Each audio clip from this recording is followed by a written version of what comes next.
3 times Omkara. Om.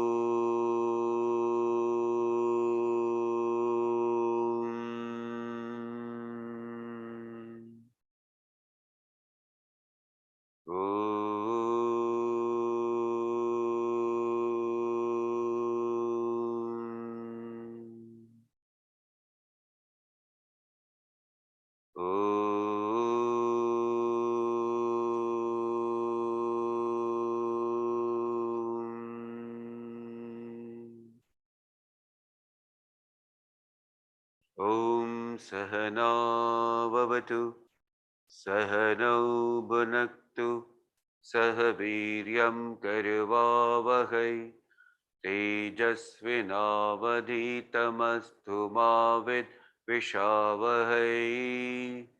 Om Shanti Shanti Shanti. Om Shri Ganeshaya Namaha. Om Shri Saraswati Namaha. Om Shri Gurubhyo Namaha. Om Samasta Jana Kalyani Niratam Karunamayam Namami Chinmayam Devam Sadgurum Brahma Vidvaram. Om Satchidananda Rupaya Vishvotpatyadi Hetave Tapatre Vinashaya Shri Krishnaya Vayam Namaha. Om Sadashiva Samarambham Shankaracharya Madhyamam Asmadacharya Paryantam Vande Guru Paramparam. Harihi Om. Suswagatam. We all are studying a very subtle text, Amritbindu Upanishad. What is the culmination of path of knowledge? What is the end point of path of knowledge? How do we know that we really reach to that supreme heights of truth, reality? For that, Upanishads are giving us a very right support and messages. The path of knowledge culminates into effortless awareness of one's own true self. What is the culmination point? Effortless awareness of our true nature. And that itself called as meditation. That itself is called as meditation. So, one must understand the highest form of meditation, which we understand as state of meditation, which is called as dhyana avastha. It is not for some time. It is not for some moment. It is a continuous process. Once a person reaches there, then that person remains there. Now, when I have to use this word called as person reaches there and then, that person remains there. So somebody can think that, oh, now I am somewhere and I have to reach somewhere. That means, for example, I am here, if somebody thinks like this, and I have to reach here. This is not actually an understanding, or it should not be an understanding that from one lower height, somebody has to reach to the higher heights, something like that of the plains and the hills. Please don't have such sort of wrong notions. And therefore, Upanishad is giving a very abstract today mantra, very abstract mantra. Why? Because it does not want that the seeker, the student, should get anyway conditioned by any logic. Please understand this.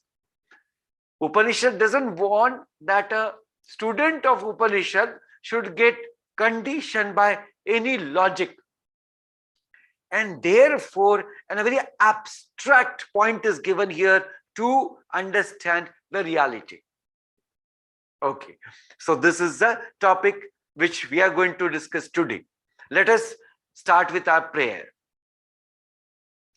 Om Bhadram Karnebhi Shunuyama Devaha Bhadram Pashyemakshabhiryajatraha Sthirairangai Tuštuvagam Sastanubhi Vyashema Devahitam Yadayuhu Swastina Indro Vriddhashavaha Swastina Pusha Vishwavedaha Swastina Staksho Arishtanemi Swastino Brihaspatirdadhatu Om Shanti Shanti Shanti. Let us chant the verses also. First verse onwards till fifth verse. Mano hi dvividham proktam shuddham cha shuddhameva cha ashuddham kama sankalpam shuddham kama vivarjitam manayeva manushyanam karanam bandha mokshayoh bandhaya vishaya saktam muktam nirvishayam smrutam yato nirvishayasyasya manaso muktirishyate tato nirvishayam nityam manakaryam mumukshunam nirasta vishaya sangam sanniruddham manorudi yada yatyatmano bhavam tada tatparamam padam tavadeva nirodhavyam yavad rudigatam kshayam etadjnanam cha dhyanam cha shesho nyayascha vistaraha. So in the fifth verse mantra, it is very clearly mentioned here the knowledge as an experience of the true knowledge and the meditation are not two different things. Please understand, knowledge as an one's own experience of knowledge is meditation. And therefore, Bhagavan Krishna ji in Bhagavad Gita there says, Sthita Prajna Lakshanaha. Now understand there, Sthita Prajna. Sthita means well established. Prajna, that means one's own knowledge. Prajna, called as the knowledge. So one whose knowledge is well established. What does it mean? That means one who has experience, a first-hand experience of that knowledge. And what is that first-hand experience? Effortless awareness of our true nature. That is a first-hand experience of the knowledge. So for the seekers now, there is no ambiguity at all. At least there should not be ambiguity on the intellectual plane or intellectual level. What is that?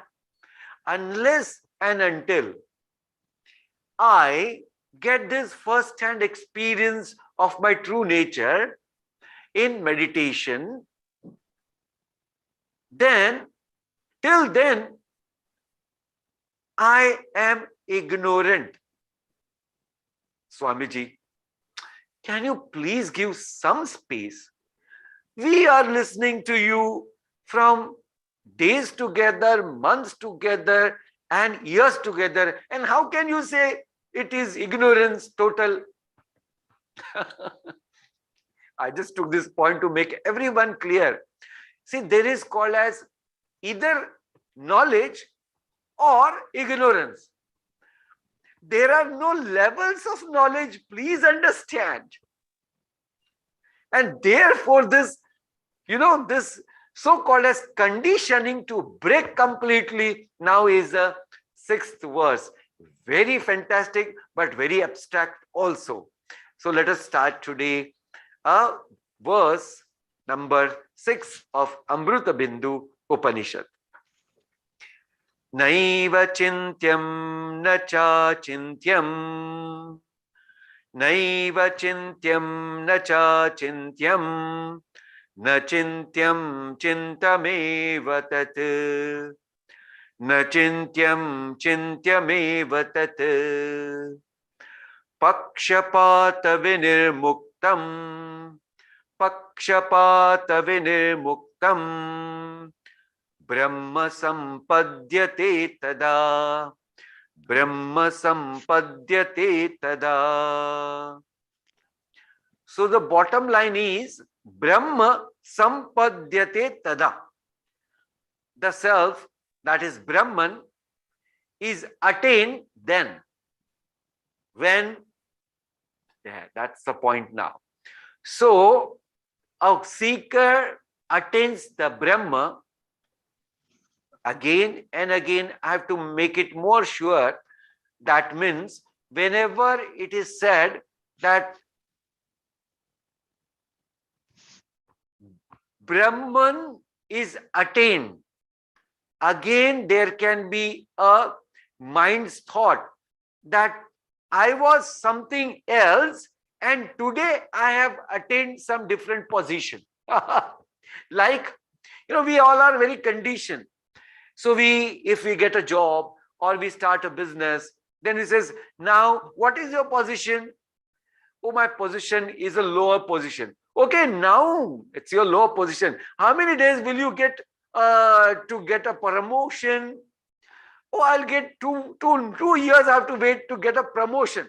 So this is how it is. Mind is blocked in levels. So here, when it is said attain, do not please imagine something which was not there and today we have attained.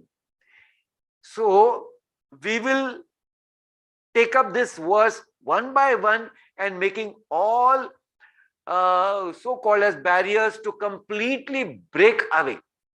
Okay, the first thing, it is said here, naiva chintyam, na eva chintyam. What does it mean? Neither to be thought of. Neither to be thought of.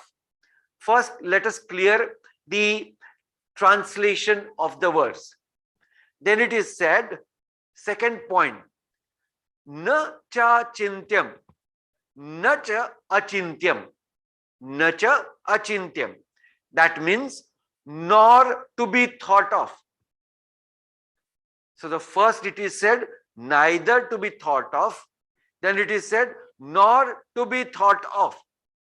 Okay. Then the next important point. What is a na chintyam? Not to be thought of. Swamiji, it is becoming too confusing. Yes, wait. That's what I said. It is an abstract verse. Then the fourth point is Chintameva tata, and one should contemplate on that reality. And the last point, it is said, Pakshapata vinirmuktam. How to contemplate? So the support is given, Pakshapata vinirmuktam. That means free from all the different factors of plurality or partiality. Okay, so this is what we have understood as a verse meaning. Now let us take up one by one. So here when it is said, naiva chintyam, neither to be thought of, that means one should not think it just because someone like it. Okay. Why it is so? Now please note it. Generally, we all have continuous thought pattern which is called as a repetitive thought pattern. Repetitive thought pattern. What is that? We keep thinking something because we like it. Because we like it. That means that experience which gave me joy. Simple way to understand, that experience which gave me joy, and because of which I got this experience. That means some object, right? So I get completely hooked by it and I develop an attitude of like towards it. Think about it. So let us give one example. All south part of India, if you say, what do you like to have, tea, coffee or milk? Unanimously they says coffee. See, this is called as like. Now the north part of India unanimously says tea. Dekho, this is called as like. So one part of our own India says coffee and one part of our own India says tea. Now please note it. This is why, because they got that experience of joy because of the object called as coffee. And these people got this experience as an object because of tea. So what is happening when the morning comes and a person has to be happy, then he thinks of that experience to be happy. See, point number this. When morning comes, a person thinks that if I have that experience, what aaj? So then I'll be happy. So it is connected to something that I like. So it is said here, one should not think of that reality as that of like. Hope the first point is clear. One should not think it as that of like. And therefore it is says, na eva chintam. That means it is not to be thought of like this. Okay. Then the second point is, nacha achintyam. That means not to be thought of. What way? So it is said, not to be thought of, nor not to be thought of. That will be the more correct explanation. Nor not to be thought of as what? As experience of dislike. As the experience of dislike. Now, let us take the same example. If half the people are from south of India and half the people are from the North India. Now you switch off the objects. Give these people morning coffee and these people morning tea. Oh my God, no, we don't like that in the morning, we want that. Now this experience, because of the shifting of the object, is turning towards dislike. Is turning towards dislike. Now, when it is a dislike, ask the experience, what are you disliking about? So the answer is about the object and the experience because of the object. Hope it is clear. That dislike is because of the object. That means mind has this continuous sort of nature, it has developed this nature What is that?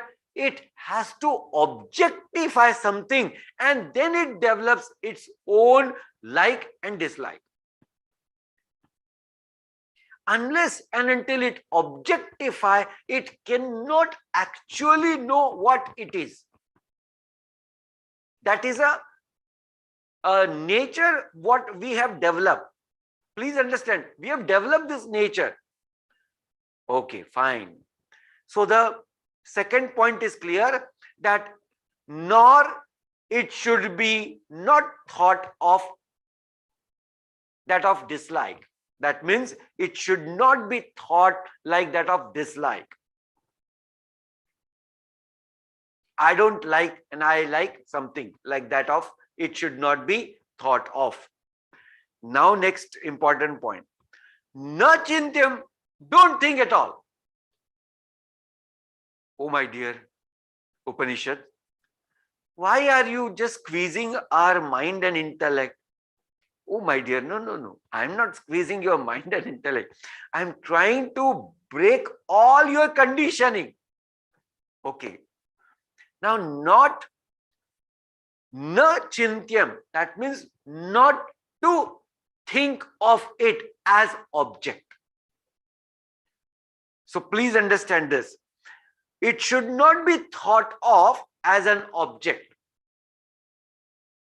First we have understood as like, then second we have understood as dislike. One should not think as like, or one should not think it as dislike. Now the third point which is given here is one should not think as some object. This thinking is about what? This is continuously an indication or a message given. Don't think it. It means the self. It means that Atman. So do not think it as like. Do not think it as dislike. Do not think it. It means what? It means that self as an object. Okay. Now this is a very interesting point. Do not think it as an object. So not to thought of as an object.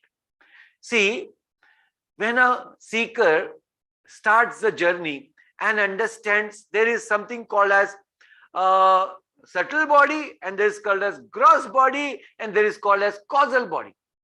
So the question comes in the mind of a beginner, Swamiji, gross body we understand, this is a gross body. Now tell us, where is a subtle body? Where is a subtle body?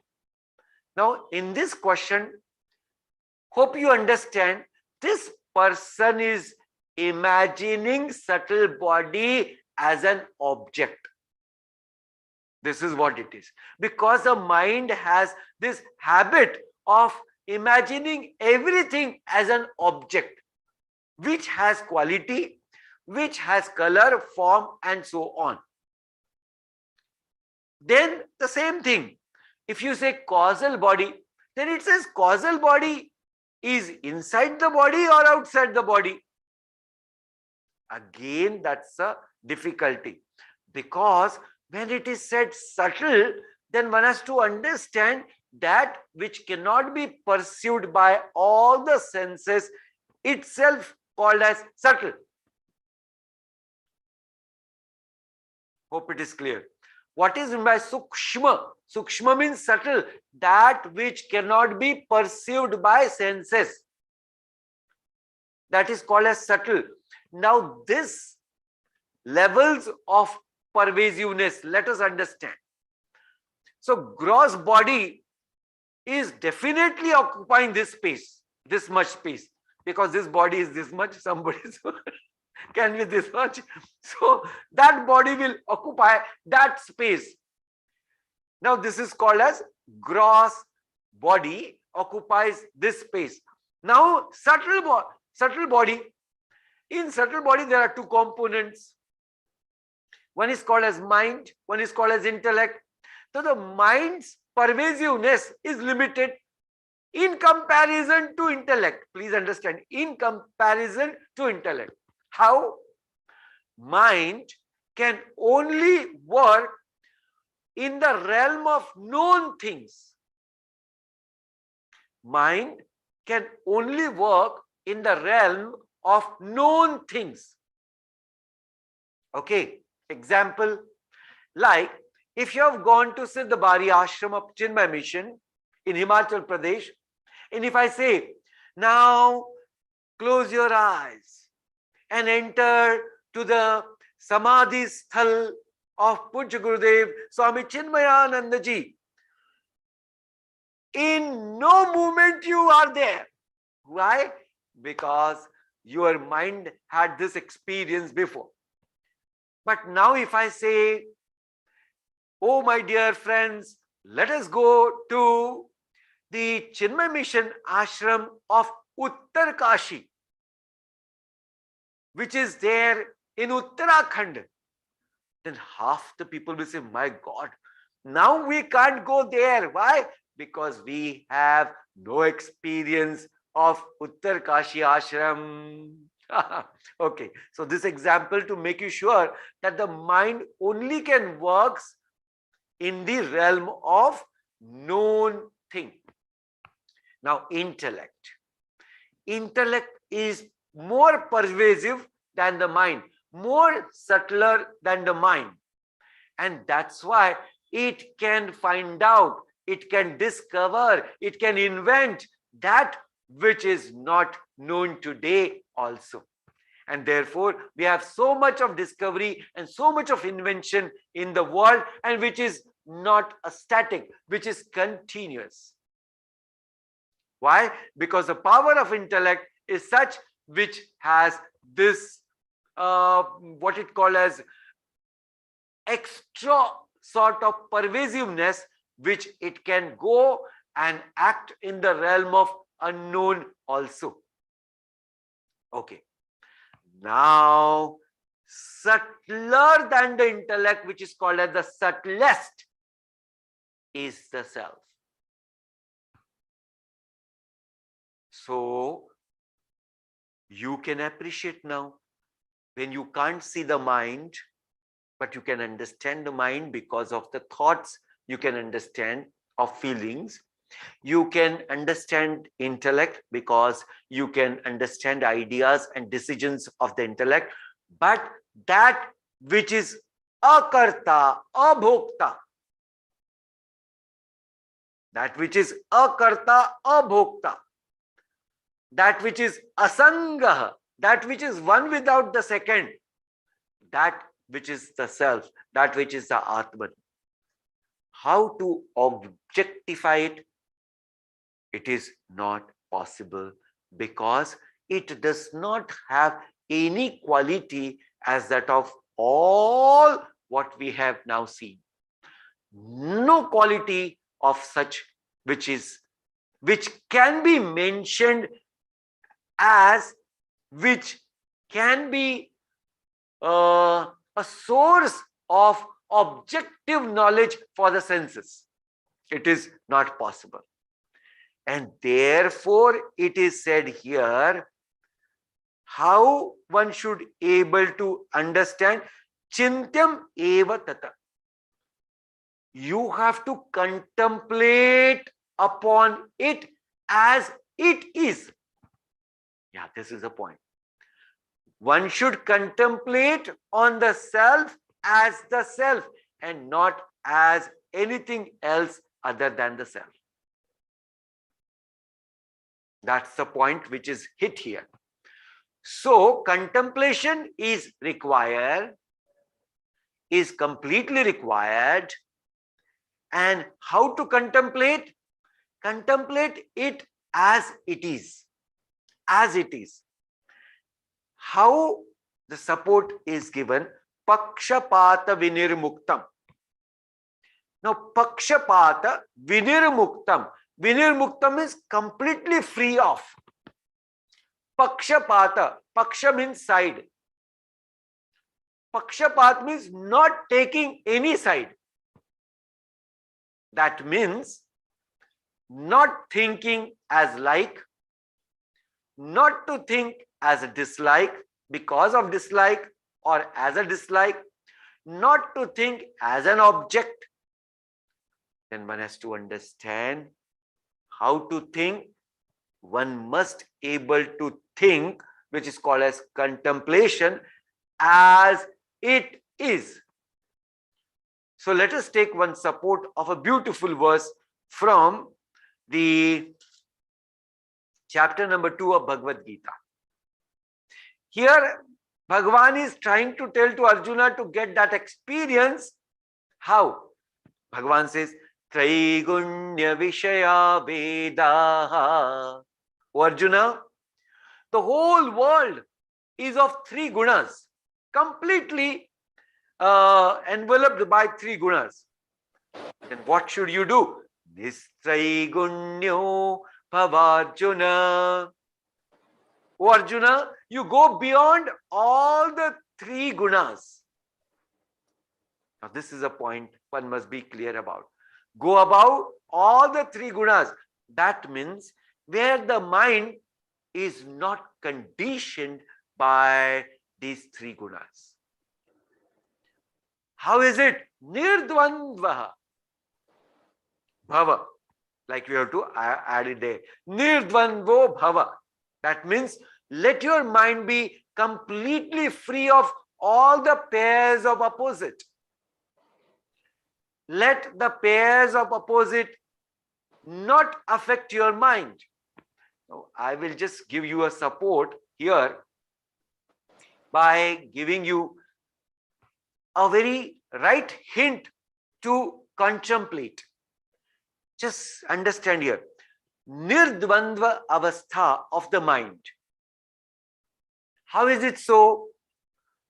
So, if the object is there, can you deny the presence of this object in your life?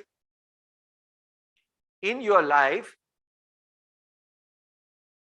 can you deny the presence of this object in our life? No, we can't deny. Right? Yes. Second point. Will there be an effect of this object on my mind? Yes. Why? Because it has its own quality, and that quality will definitely have some or other effect on the mind or body, whatever. Now we are going one by one step. So, how to understand unconditioned mind? So here one has to be very clear about, this is called as falsification. This method is called as falsify the effect. How? Now, this requires a subtle way of thinking. Subtle way of thinking. What is that? Now, if this object is there, let us analyze this object. What is this object?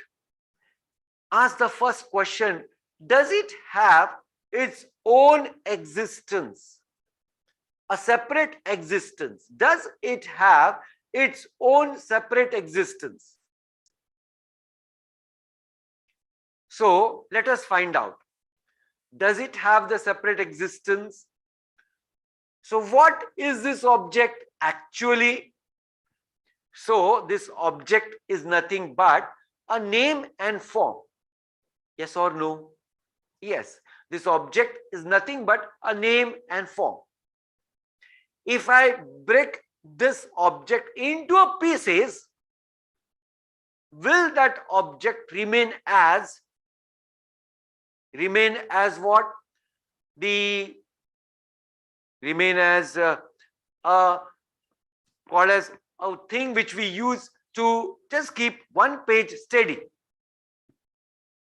So it is called as paperweight. Yeah, paperweight. So it will not remain as a paperweight. Why? Because I have crushed it into a different pieces. Okay, so that object which was making some condition for me, now that object is not there in that form at all. So what to understand? That means it does not have its own independent existence.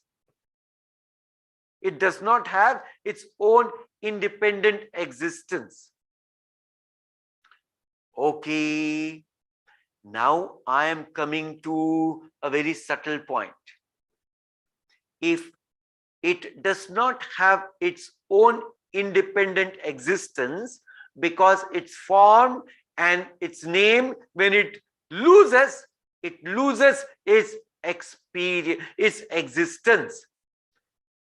Now please focus. Mind without the object, without the world, what is the status of the mind?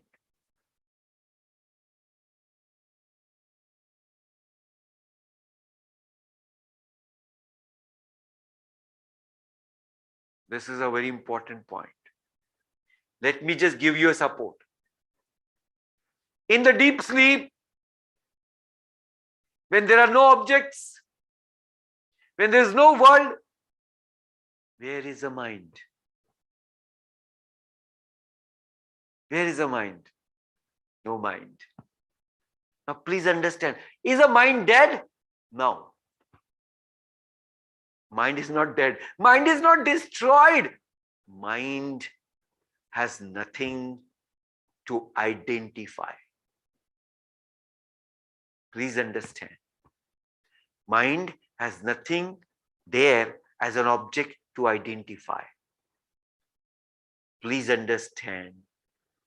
Therefore, we must understand that mind also can be falsified by right means. How? By understanding how we can falsify the object, by knowing that it does not have its own independent experience. Similarly, not experience, existence. Object does not have its own independent existence. Similarly, the mind, which is not identified with any object or anything of the world, does not have its own independent existence. Therefore, whatever that which we understand is just so-called as conditioning of the mind. So when we falsify this, we understand, okay, this mind also cannot disturb, or this mind actually is nothing called as something called as entity. It is just because of the identification with the world of object and the situation and the people, it takes that form and gets conditioned with it. So one must be able to understand vinirmuktam pakshapat vinirmuktam. That's the point we are explaining. So nirdvandvaha is that mind which is absolutely connected to that self, which is not conditioned by now this, because with the knowledge we have falsified it at all. We have falsified the presence of it. Please understand, falsification of the presence of it.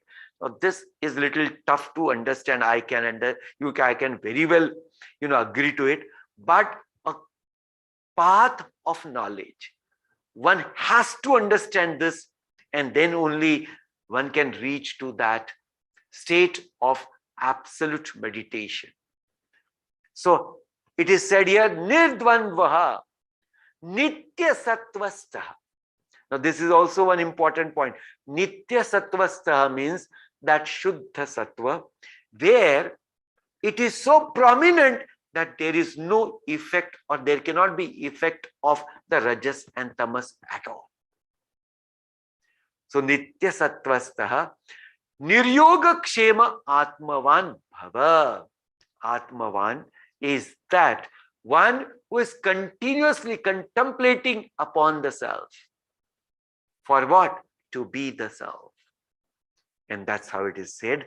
Brahma sampadyate tada. Then when? When your contemplation becomes complete and you get first-hand experience of the self as your own. That is the state of realization. So this verse, Upanishad has put up here to break all our conditioning of the mind. Because, please understand, because of the mind there is a bondage, and because of the mind only there is a liberation. But which mind is a liberated mind? That mind which is totally unconditioned. Totally unconditioned. What is conditioning? Any attachment. Now please understand, any attachment to the sense of object, that is conditioning. What is completely unconditional or deconditioned mind? When there is a zero attachment to any of the world of objects. And that's called as completely unconditioned mind, and which is explained here in this Upanishad. And that is said here, such mind which is nirasta vishaya sangam, that mind which is completely free, completely detached from all the objects of the world, such mind, when it is placed in the spiritual heart, it takes the shape of that self. Again, please understand, it takes the shape of that self. That does not mean that it has taken any other shape. So yesterday we have seen, when a waters of the river enters into the ocean, merges with the ocean, and one becomes one with the ocean water, is it taking some different shape? No. Please understand, what it only loses is identity as a river water, and it remains now as only water. Similarly, the mind loses all it is identity because of its conditioning, and when it loses all its identity, it just remains as the self. Yes. Now, after this sixth mantra, the verse number 6, Bhagavan will be giving us a guidance of how to reach here with right spiritual sadhana. So let us contemplate on a very beautiful verse today. Take a firm posture. See to it that your back is straight, your neck is straight.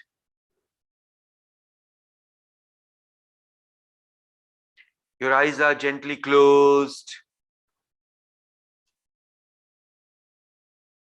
Facial expressions are pleasant.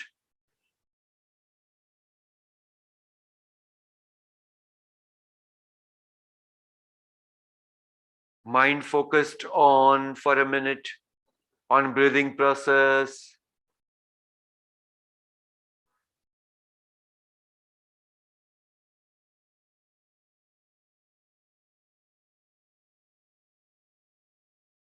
With a good concentration of the mind, let us focus on the discussion of today's session.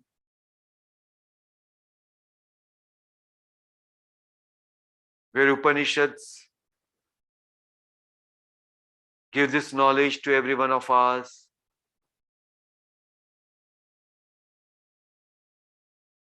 That if your mind is conditioned, that it only can be reached to that conditioning.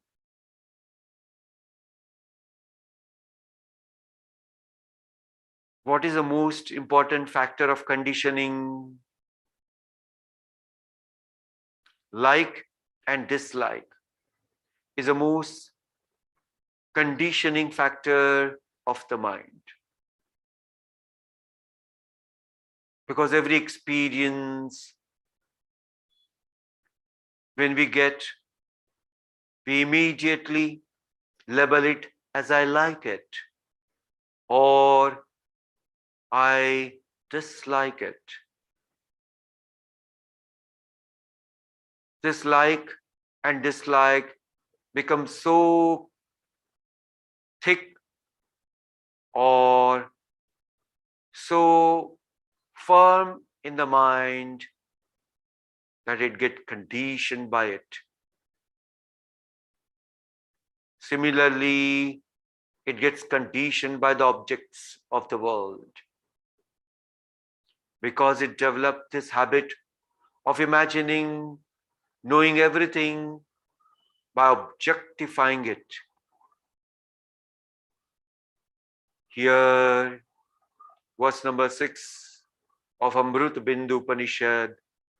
Upanishad is breaking all such conditioning by explaining this self with a very abstract knowledge.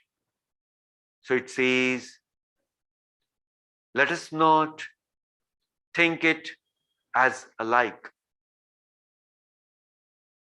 Let us not think it just because. Let us not think it just because something you dislike. Let us not think it as an object. But one must think it, one must contemplate it upon it as it is. By removing all the partiality, all the duality of whatever it is. When we falsify the presence of the objects as well as the presence of the mind, that mind actually merges back to the self.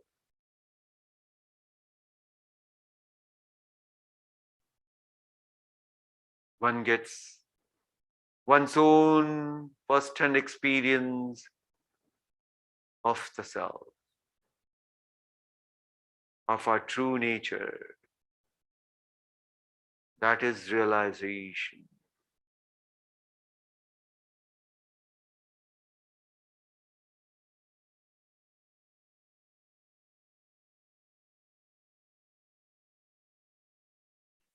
Om.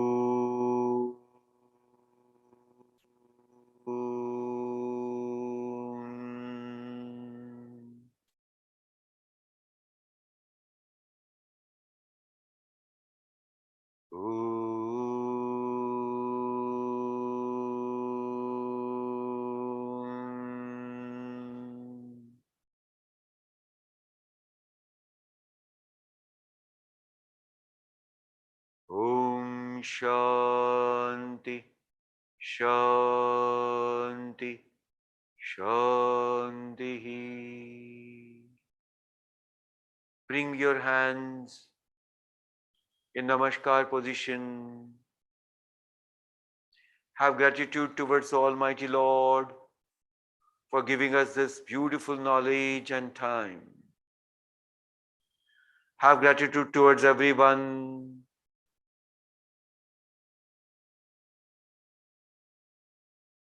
Pray for everyone.